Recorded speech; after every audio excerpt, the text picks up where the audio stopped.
1923년에 관동 대진 때 바로 함석헌이 동경에서 유학할 때 이 지진을 당했거든. 23년도에 함석헌의 그 전집에 보면 어딘지 그게 나와요. 지진이 막 일어나가지고 막 거의 막 불길이 뭐 엄청나가지고 자기도 죽는 줄 알았는데 일본 사람들하고 도망쳐서 어디 이렇게 있었는데 죽는 줄 알았는데 간신히 바람이 우리 그 사람 있는 쪽으로 안 불고 저쪽으로 불어가지고 이 간신히 살았다. 그래가지고 이제 간신히 살아가지고 오는 도중에 경찰한테 잡혔어요. 일본 순사한테 잡혀가지고 조선 사람이니까 이렇게 유치장에 집어넣어서 그 당시에 막 조선인들 죽이기도 하고 막 잡아다가 단체로 수용소에 집어넣고 이랬는데 야, 그 놀라운 일들이 이 수용소에 나 이렇게 몇백 명씩 이렇게 가둬놓고서 일본의 이런 마을에 대표들이 와가지고 대표들이 오면 한 10여 명씩 이 사람들을 이렇게 줬대. 그리고 이 마을 사람들이 데리고 가가지고 마을 어디 가서 이렇게 죽였다는 거야. 어? 이렇게 나눠가지고. 응? 이런 일들이 실제로 벌어졌다 그러더라고요.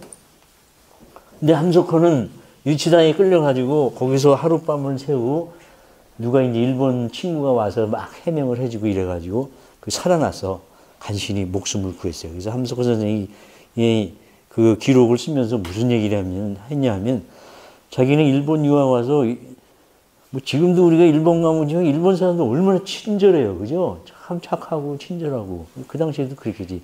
일본 사람들이 일본 민중, 정부는 나쁘지만 제국주의 정부는 전쟁을 일으키고 막 군사 통치를 하니까 정부는 나쁘지만 민중들은 좋게 봤는데 이 관동 대진을 겪고 조선인들을 막 이렇게 하는 걸 보고서 자기는 크게 실망했다. 야, 이 민중이라는 게 얼마나 어리석은 건지 하면서 그런 기록을 썼거든요. 나중에 혹시 전집에 어디 보시면 나오는데 근데 그게 제가 보기에는 한 2, 3페이지? 굉장히 짧게 썼어. 관동 대지진에 대해서. 내 생각에는 함석헌은 살았다. 근데 함석헌이 어떻게 살았을까? 내가 가만히 생각해 보니까 그때 이제 그 학살했던 그 조선 사람들에 대한 그 사진들이 많이 나오잖아요. 동영상도 조금 나오고 1923년도에 사진들이 나오는데 끌려갔던 사진 그 조선 사람들 보면 다 거의 다 누가 죽었냐 하면 진용 같은 노동자들이에요. 노동자.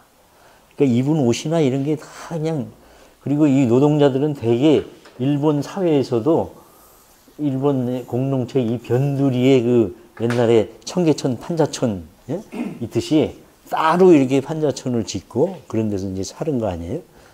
그러니까 이런 사람들 이게 처참하게 죽은 사람들은 다 이런 주로 노동자들이 거의 다 죽은 거예요. 그래서 제가 그 사진을 보면서 아 함석헌이 왜 살았는가? 유학생이었기 때문에 살았구나. 대학생이었어요. 동경의 대학생이 그때 이렇게 교복 딱 입고 단추 이런 거 있잖아요. 까만 교복 입고 모자 딱 쓰고 유학생들이 그러고 다녔잖아요. 더 잘 입으면 망토 이런 거 있잖아요. 시꺼먼 망토. 그러니까 그런 사람들은 일본 사람들이 인테리들은 이제 조선이고 뭐 구별도 안 했을 것이고 그냥 살려둔 거지. 그래서 그 유치장에 가서도 금세 풀려났고 그래서 자기 하숙하던 집 안에 이렇게 방에 숨어서 있었던 거죠. 그래서 살았던 거 아닌가. 이건 제 상상이고. 근데 왜 지진이 나자마자 그 사람 조선인들을 그렇게 학살하고 죽였느냐?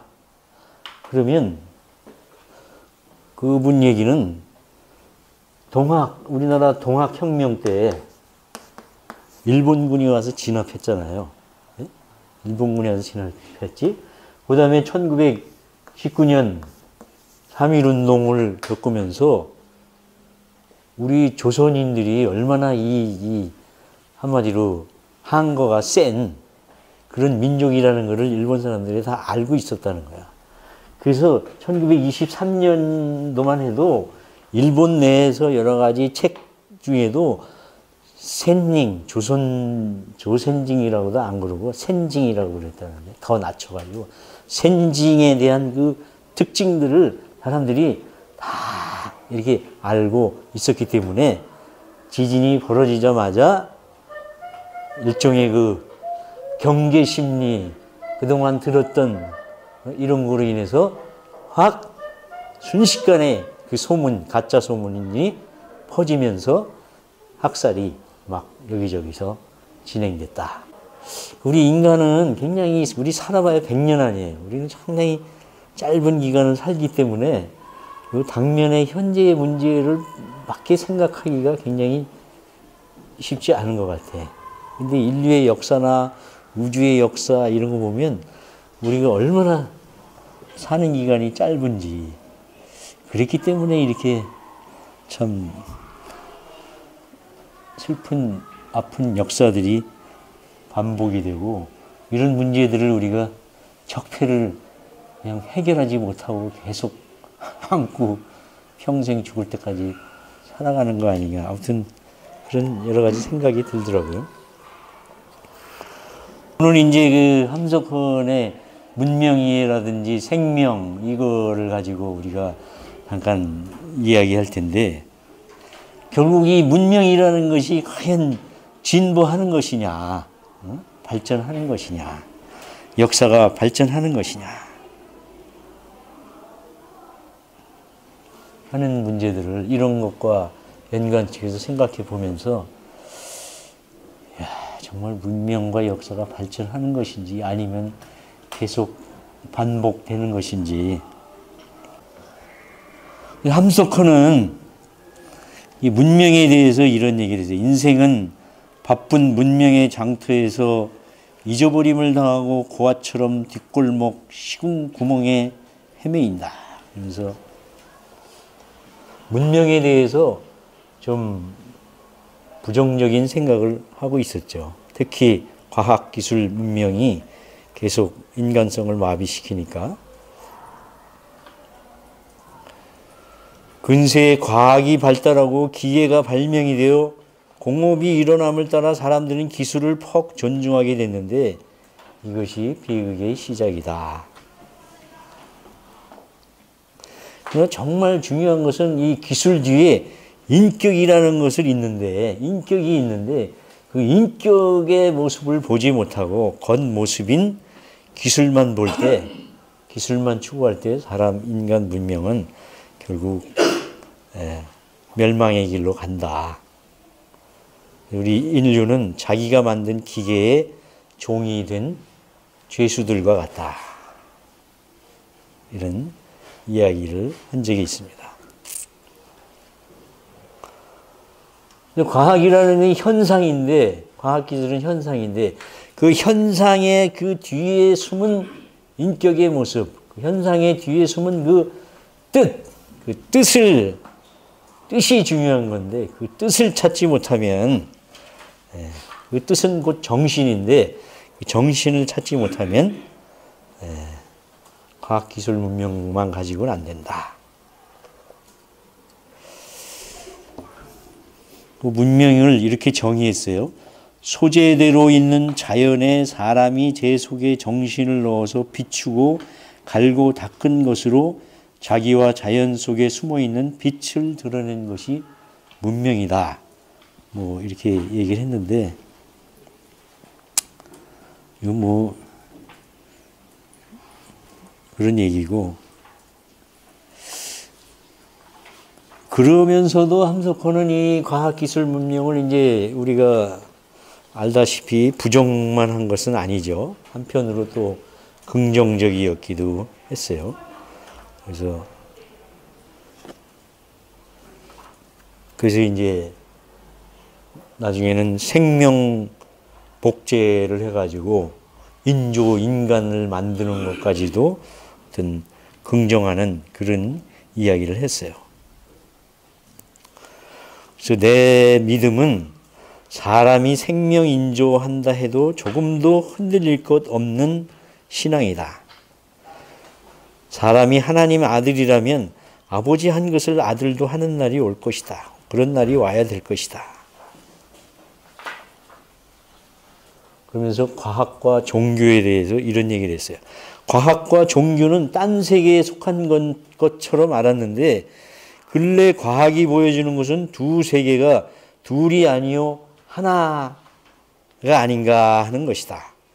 과학을 인정하면 종교 분야가 좁아지는 듯이 걱정하는 자가 적지 않으나 그런 것은 쓸데없는 걱정이다. 더 넓어질 것이다. 영원무한의 세계에 들어갈 때까지 종교요 과학이지 들어가면 이것도 아니고 저것도 아니다. 아는 것과 믿음이 하나인 것이다. 앞날 세계에서는 과학자가 신앙을 가르치고 예배에서 우주학을 배울 것이다. 좋지 않은가? 예? 그때 옛날에 글 썼는데 앞으로는 과학자가 신앙을 가르치고 예배에서 우주학을 배울 날이 올 것이다. 그런 얘기를 했어요. 이게 참 좋은 거 아닌가? 종교가 아무리 발달을 한다 해도 과학 연구에 몰두하던 모든 진실한 진리 탐구자가 영 지옥을 면치 못한다면 나는 그런 종교를 믿을 마음이 없다. 이런 얘기를 하면서 과학에 문제가 있지만 그럼에도 불구하고 아주 부정한 것은 아니었죠. 그래서 과학 속에 있는 그 인격의 참 뜻, 정신 이것을 실현하는 것이 참이고 진리고 밝히는 거고 뭔가 되는 것이다. 그래서 함석헌은 이제 이런 그 문명의 속에 있는 그 정신을 갖다가 자연과 우주 속에 내재하는 본래적 생명으로서의 빛이고 인간 속에 내재하는 바탈로서의 빛을 밝히는 문명이 되어야 된다. 그래서 과학기술 문명으로 이뤄가는 인간 바탈의 빛을 잃어버린 야성이라고 말하고 새 문명은 이런 야성을 회복하는 것이고 야인이 일어서기를 바랬어요. 그래서 이런 야인들이 바로 우리가 믿는 예수가 곧 이런 야인이었고 모세, 예레미야, 아모스, 세례요한, 호세야 이런 사람들이 바로 이런 새로운 문명을 위한 야인이고 그 씨알이고 이런 야인 정신이 곧 씨알 정신이다.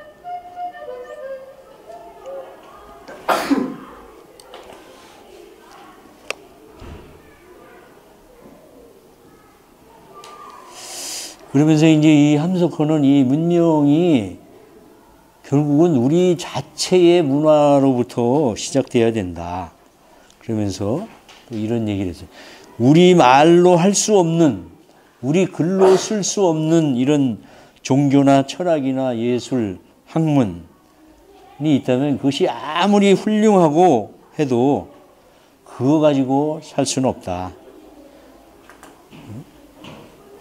아무리 공작의 깃 같은 아름다운 글이라 할지라도 남의 글을 갖다가 아무리 붙여놓은들 그것은 절대로 우리 것이 될 수 없다.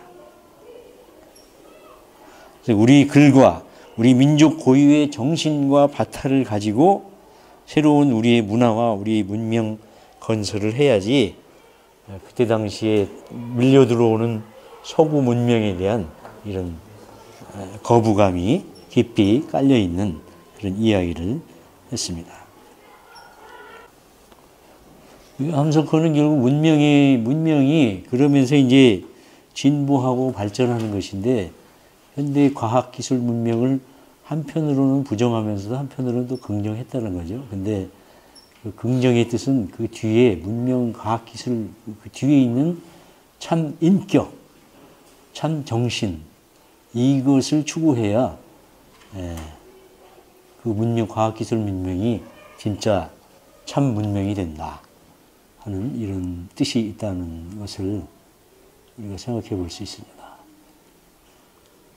그래서 함석헌은 결국은 물질보다는 물질 문명보다는 물질 그 뒤에 있는 그 정신이 물질을 낳는 거다.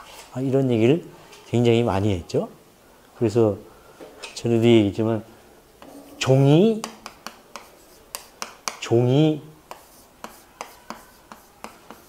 씨를 낳는 거다. 이제 이런 얘기를 하는 거죠. 그때 이제 나오겠지만 이제 진화론 이런 데서는 처음에 생명체가 있고 물질이 생기고 뭐 그다음에 진화돼서 점점 이렇게 나오는데 그래서 그 세포, 그 생명 미생물 그것이 이제 시작이다 이렇게 이야기하는데 함석호는 거꾸로 그게 시작이 아니고 실제는 저 뒤에 나오는 정신, 저 뒤에 있는 뜻 그것이 있었기 때문에 물질이 창조된 것이다. 네? 이런 얘기를 하는 거예요. 그래서 처음이 끝을 낳는 게 아니고 끝이 처음을 다 생기게 하는 것이다. 즉 그 끝은 곧 아가페고 사랑이고 하나님이고 하나님이 계시기 때문에 이 물질이 생기고 진화해서 결국은 하나님께로 도달하는 것. 이것이 이제 인류 문명의 진보고 진화다. 그것이 생명의 진보고 진화다. 이런 얘기를 이제 했다는 것을 오늘 여러분들 논문을 읽으면 또 잘 아시리라고 생각해요. 생명에 대해 우주에 대한 이런 이야기가 아주 있는데 한번 읽어보면 우주는 움직이는 우주요 인생은 자라는 인생이다. 하나님은 영원히 되자는 되어가고 있는 이다. 하나님이 되자는 사람이고 되어가고 있는 이라는 거예요.